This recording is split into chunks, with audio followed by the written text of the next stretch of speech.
Bismillahirrahmanirrahim. Assalamualaikum warahmatullahi wabarakatuh.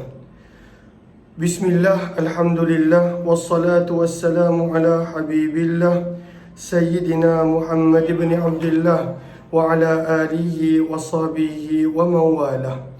Subhanaka la ilma lana illa ma 'allamtana innaka antal alimul hakim wa la hawla wa la quwwah إلا بالله العلي العظيم.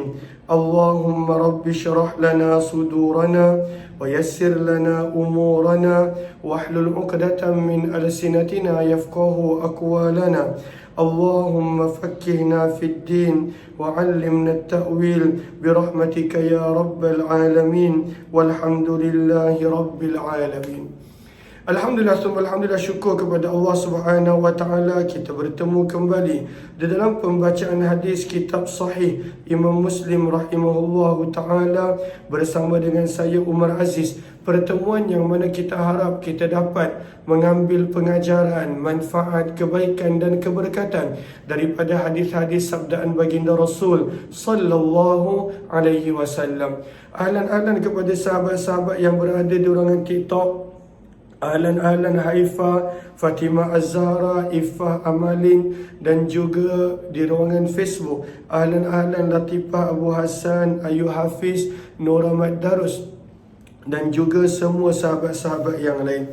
Kita sedang berada pada pertengahan hadis yang ke-412, yang mana hadis ini membicarakan berkenaan tentang perjalanan Isra' baginda. Kita tak sempat nak habiskan sebelum asar tadi, maka kita telah tiba pada tajuk berkenaan tentang As-Sidratul Muntaha, di mana berakhirnya pengetahuan para malaikat. Al-Muntaha, dia dinamakan Al-Muntaha kerana di situnya berakhirnya pengetahuan malaikat. Malaikat tidak pernah melewati dan pada waktu itu pergi lebih daripada Sidratul Muntaha hatta malaikat Jibril. Maka daripada Sidratul Muntaha lah, setelah Jibril hantar Nabi di situ, maka Nabi SAW telah meneruskan perjalanan.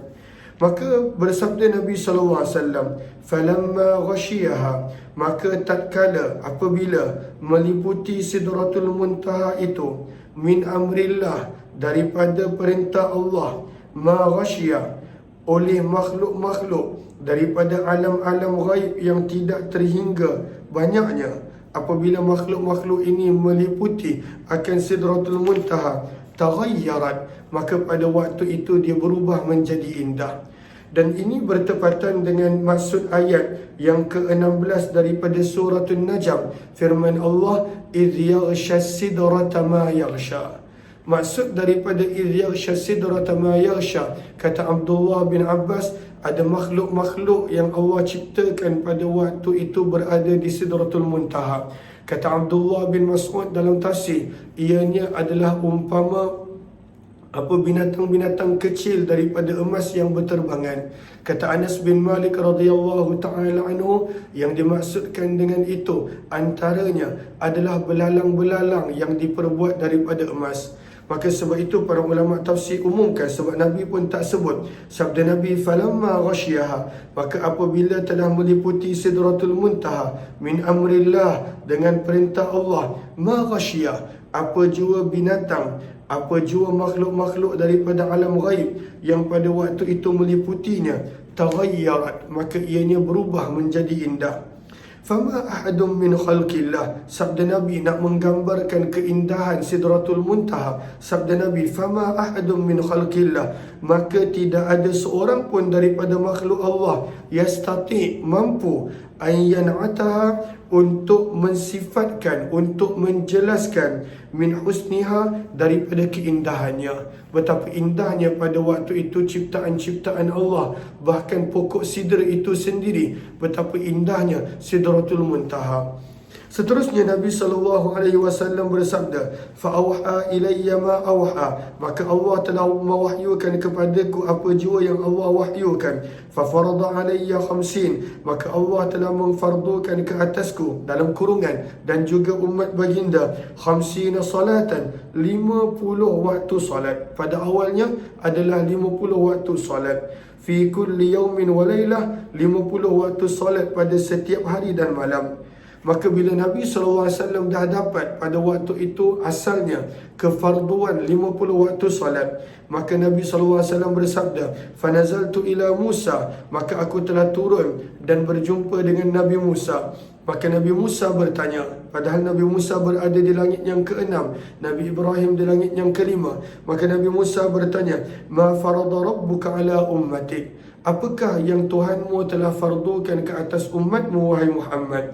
Qultu, maka sabda Nabi, aku menjawab, 50 salatan, 50 waktu salat. Maka Nabi Musa berkata, "Irji' ila rabbik," kembalilah kepada Tuhanmu, "fas'alhu takhfif," mintalah kurang keringanan daripadanya.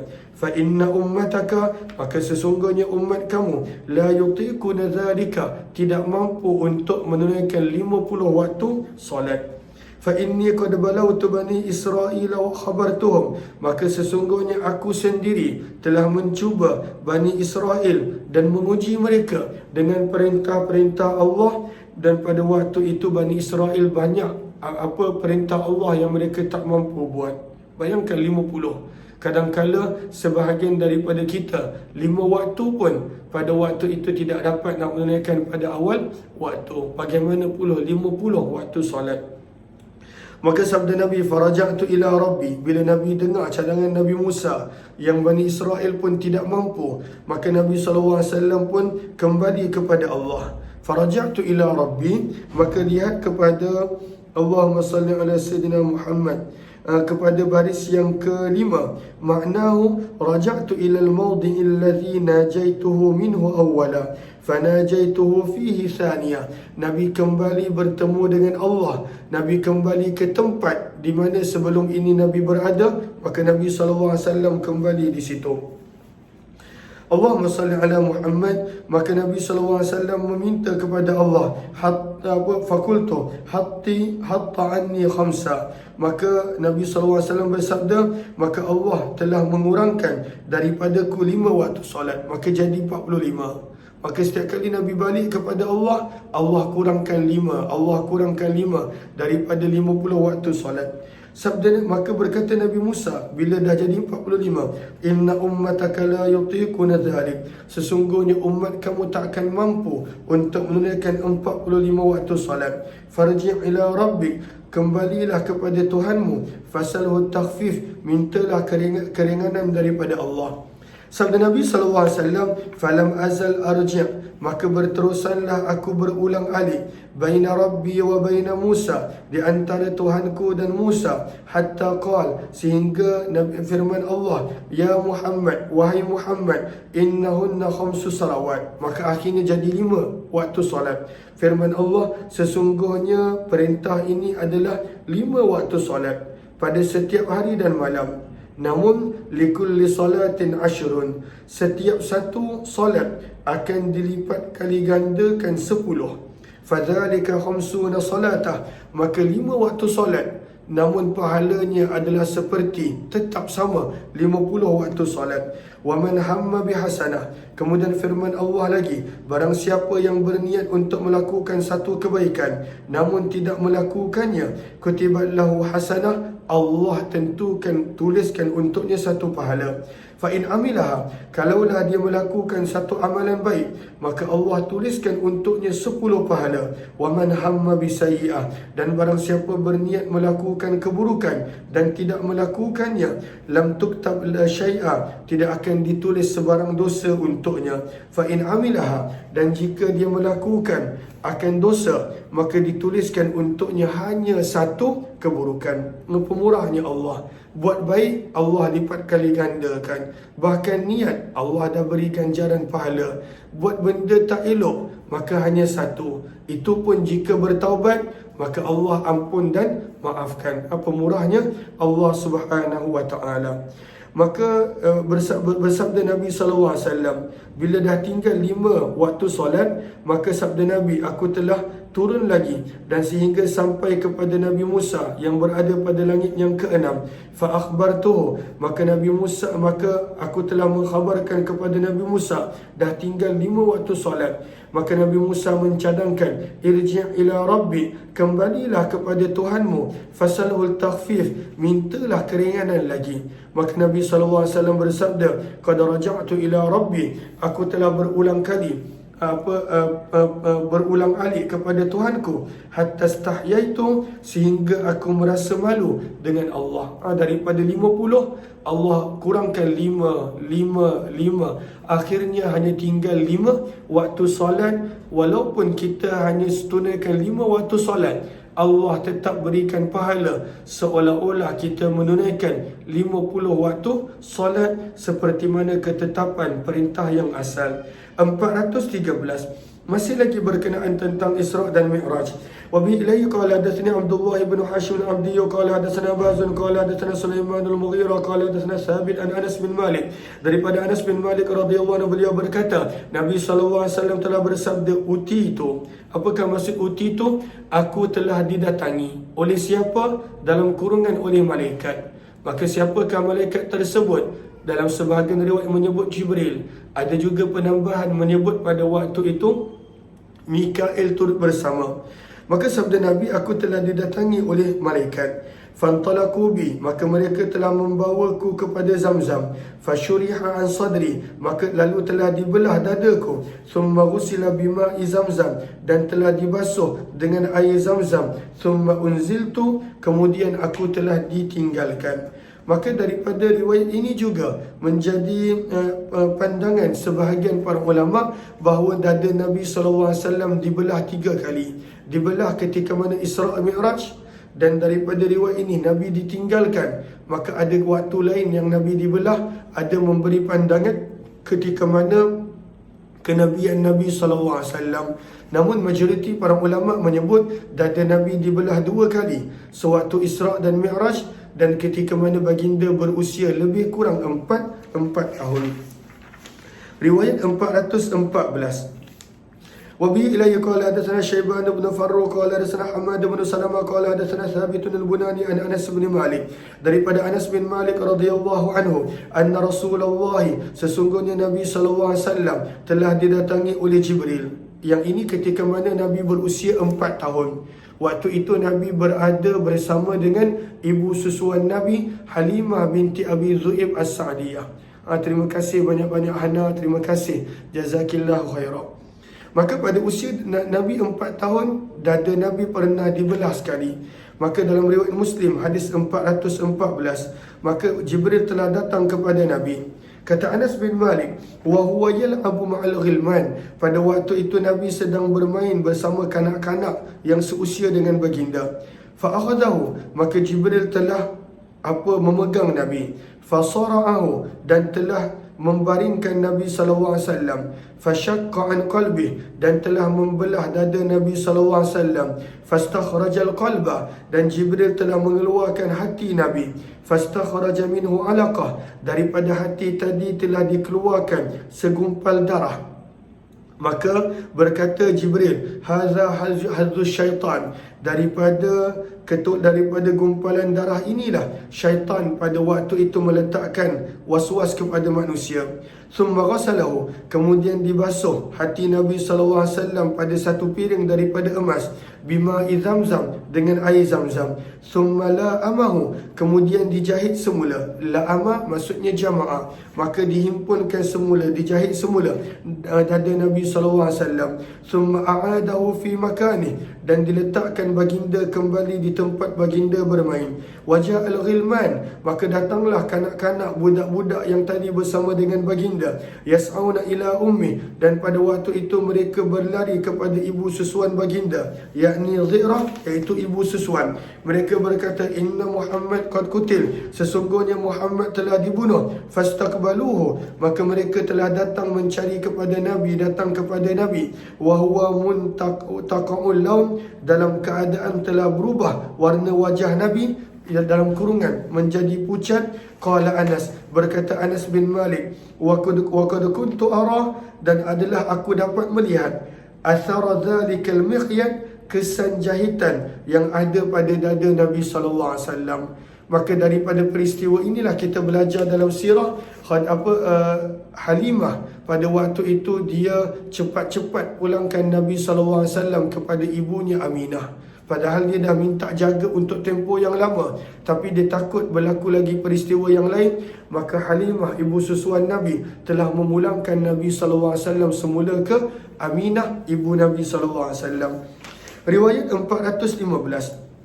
Maka daripada sinilah sebahagian para ulama menyebut, daripada sinilah tercetusnya idea dan juga pada waktu itu berfikir oleh manusia bahawa sebenarnya anggota badan manusia boleh dibelah. Dan pada waktu itu malaikat berasal daripada cahaya. Maka pada waktu itu memerlukan seperti laser, seperti cahaya untuk membelah manusia. Dan manusia itu boleh dibelah. Sebagaimana baginda Nabi SAW telah dibelah oleh Jibril. Maka daripada sinilah keluarnya ilmu-ilmu yang semakin lama semakin pelbagai inovasi. Dan inilah dikenali sebagai ilmu al-awail, permulaan bagi sesuatu ilmu. Riwayat 415. Wa bi ilahi qala hadatsana Harun bin Sa'id al-Aili qala hadatsana Ibnu Wahb qala akhbarani Sulaiman wa ibn Bilal qala hadatsani Syariq bin Abdullah bin Abi Namir qala sami'tu Anas bin Malik yuhaddithuna an Lailah usriya bi Rasulillah. Maka Anas bin Malik telah menceritakan kepada kami berkenaan tentang malam Nabi SAW diperjalankan min Masjidil Ka'bah daripada Baitullah, annahu ja'ahu thalathatu nafar, bahawa telah datang kepada baginda Nabi SAW 3 malaikat. Qabla an yuha ilaihi, sebelum pada waktu itu diturunkan wahyu kepada baginda. Wa huwa naimun fil masjid, dan Nabi SAW pada waktu itu sedang tidur di dalam masjid. Maka qabla an yuha ilaih, maka ini yang menjadi pandangan sebahagian para ulama hadis bahawa ada belahan dada Nabi yang ketiga, iaitu sebelum Nabi menjadi Rasul. Yang disepakati oleh majoriti para ulama adalah pada usia Nabi 4 tahun dan Isra'. Tapi sebelum Nabi menjadi Rasul, maka diambil daripada riwayat-riwayat yang seperti ini, menunjukkan dada Nabi SAW dibelah sebanyak tiga kali. وساق الحديث بقصة نحو حديث ثابت البناني وقدم فيه شيئا وآخر وزاد ونقص. 416. وبه إليه قال حدثنا حرملة بن يحيى التجيبي قال أخبرنا ابن وهب قال أخبرني يونس عن ابن شهاب أنس بن مالك قال كان أبو ذر يحدث. Abu Dhar radhiyallahu anhu meriwayatkan bahawa Nabi SAW bersabda, Furija, telah dibuka saqfu baiti, atap rumahku, pada waktu itu aku berada di Mekah. Fanazala Jibril, maka telah turun Jibril. Fafaraja sadri, dan telah membelah dadaku, sabda Nabi. Summa ghasalahu, kemudian Jibril telah membasuhnya dengan air Zamzam. Summa ja'a bi tasdin, kemudian Jibril telah datang membawa satu piring yang diperbuat daripada emas, mumtali'in hikmah, yang mana pada piring tersebut dipenuhi dengan kebijaksanaan dan iman. Fa'afraghaha, maka Jibril telah curahkannya pada dadaku. Summa atbaqah, kemudian telah menutupkannya. Summa akhadha biyadi, kemudian Jibril telah memegang tanganku. Fa'arajabi, dan membawaku ke langit untuk perjalanan Isra' dan Mi'raj. Falamma ji'na as-sama'a ad-dunya, apabila kami telah tiba pada langit dunia, Jibril telah berkata kepada penjaga langit, khazin, penjaga, iftah, bukalah. Maka malaikat tersebut bertanya, man hadha, siapakah ini? Maka Jibril menjawab, hadha Jibril, ini adalah Jibril. Maka malaikat tersebut bertanya, hal ma'aka ahad, adakah bersama dengan kamu orang lain? Maka Jibril menjawab, bersama denganku Muhammad. Maka ditanya, fa'ursila ilaih, adakah Muhammad dijemput? Maka Jibril menjawab, na'am. Fa'aftaha, maka barulah dibuka pintu langit. Falamma alawna, sabda Nabi SAW, ketika mana kami menaiki langit dunia, maka di situ ada seorang lelaki, an yaminihi aswidah wa an yasari aswidah, pada kanan dan kirinya ada kelompok manusia yang ramai. Aswidah terjemahan biasanya adalah hitam, tetapi kita lihat pada baris yang kedua daripada bawah, waqala ahlul lughah as-sawad asy-syakhs, maksudnya adalah manusia. Di kiri dan kanan Nabi Adam pada waktu itu ada begitu banyak manusia. Maka sabda Nabi SAW, فَإِذَا نَظَرَ قِبَلَ يَمِينِهِ, bila Nabi Adam pandang ke arah kanan, di mana ada ramai manusia yang dikumpulkan di kanannya, dhahika, maka pada waktu itu Nabi Adam tertawa, tersenyum gembira. وَإِذَا نَظَرَ قِبَلَ شِمَالِهِ, bila Nabi Adam melihat ke arah kiri, baka, maka dia pun menangis. Maka sabda Nabi, maka Nabi Adam telah berkata kepadaku, marhaban bin Nabi salih, selamat datang dengan Nabi yang salih, wal ibni salih, dan anak yang salih. Maka Nabi bersabda, qultu ya Jibril, wahai Jibril, siapakah orang ini? Maka Jibril berkata, hadza Adam, inilah Adam. Wa hadhil aswidah an yaminihi wa an shimalihi nasamu banihi, dan yang berada di kiri dan kanannya adalah zuriat keturunan Nabi Adam alaihi salatu wassalam. Fa ahlul yamin, maka zuriat yang berada di sebelah kanan itulah golongan ahli syurga. Wal aswidatul lati inda shimali, golongan yang berada di sebelah kiri itulah penghuni neraka. Fa idza nadhara qibala yamini, maka sebab itu Nabi Adam apabila melihat ke arah kanannya, maka dia gembira. Apabila melihat ke arah kirinya, maka menangis, menitiskan air mata. Qal, bersabda Nabi SAW, thumma araja bi Jibril, kemudian Jibril membawaku naik sehingga tiba ke langit yang kedua. Maka Jibril berkata kepada khaziniha, penjaganya, iftah, bukakanlah pintu langit. Maka malaikat tersebut bertanya, faqala lahu khazinuha misla ma qala, maka berkatalah, terjadilah perbualan di antara penjaga langit tersebut seperti mana yang telah kita pelajari oleh apa yang dikatakan oleh penjaga langit, ialah dunia, langit pertama. Fafataha, dan kemudian barulah dibuka pintu. Berkata Anas bin Malik, fadzakara, maka Nabi SAW kemudiannya telah menceritakan siapa yang baginda jumpa di langit daripada Nabi Adam, Idris, Isa, Musa, Ibrahim alaihimussalatu wassalam. Walam yusbit, dan tidaklah pada waktu itu dipastikan, kata Anas, bagaimanakah tingkatan mereka. Ghairah, kata Anas, kecuali baginda Nabi ada menyebutkan bahawa baginda berjumpa dengan Nabi Adam di langit dunia dan berjumpa dengan Nabi Ibrahim di langit yang ke-6. Tapi majoriti para ulama mengambil riwayat yang Nabi Ibrahim berada di langit yang ke-7. Macam mana kita nak ingat tingkatan-tingkatan setiap Nabi yang Allah susun ketika mana perjalanan Mi'raj Nabi? Maka sebahagian para ulama meringkaskan dalam perkataan a'yahuma. A'yahuma bermaksud telah meletihkan. Maksudnya perjalanan ini telah meletihkan. Tapi setiap huruf itu adalah simbol kepada Nabi-Nabi. Maka Hamzah ataupun Alif merujuk kepada langit yang pertama, iaitu Nabi Adam. A'yahuma, Hamzah, Ain, Ya, Alif, Ha, Mim, Alif, A'yahuma. Kemudian pada langit yang kedua ada Ain dan juga Ya. Maka Ain merujuk kepada Nabi Isa bin Maryam dan Ya merujuk kepada Nabi Yahya. A'ya. Kemudian Alif, maka Alif yang berada pada langit yang ketiga adalah pada waktu itu Nabi Allah Idris alaihimussalatu wassalam. Ya dulu. Maka yang berada pada langit yang ketiga adalah Nabi Yusuf alaihissalatu wassalam. A'ya. Kemudian langit yang keempat, maka dia punya dia punya huruf adalah alif. Maka alif pada waktu itu merujuk kepada Nabi Idris. Kemudian pada langit yang kelima, Ha. Ha merujuk kepada Nabi Harun.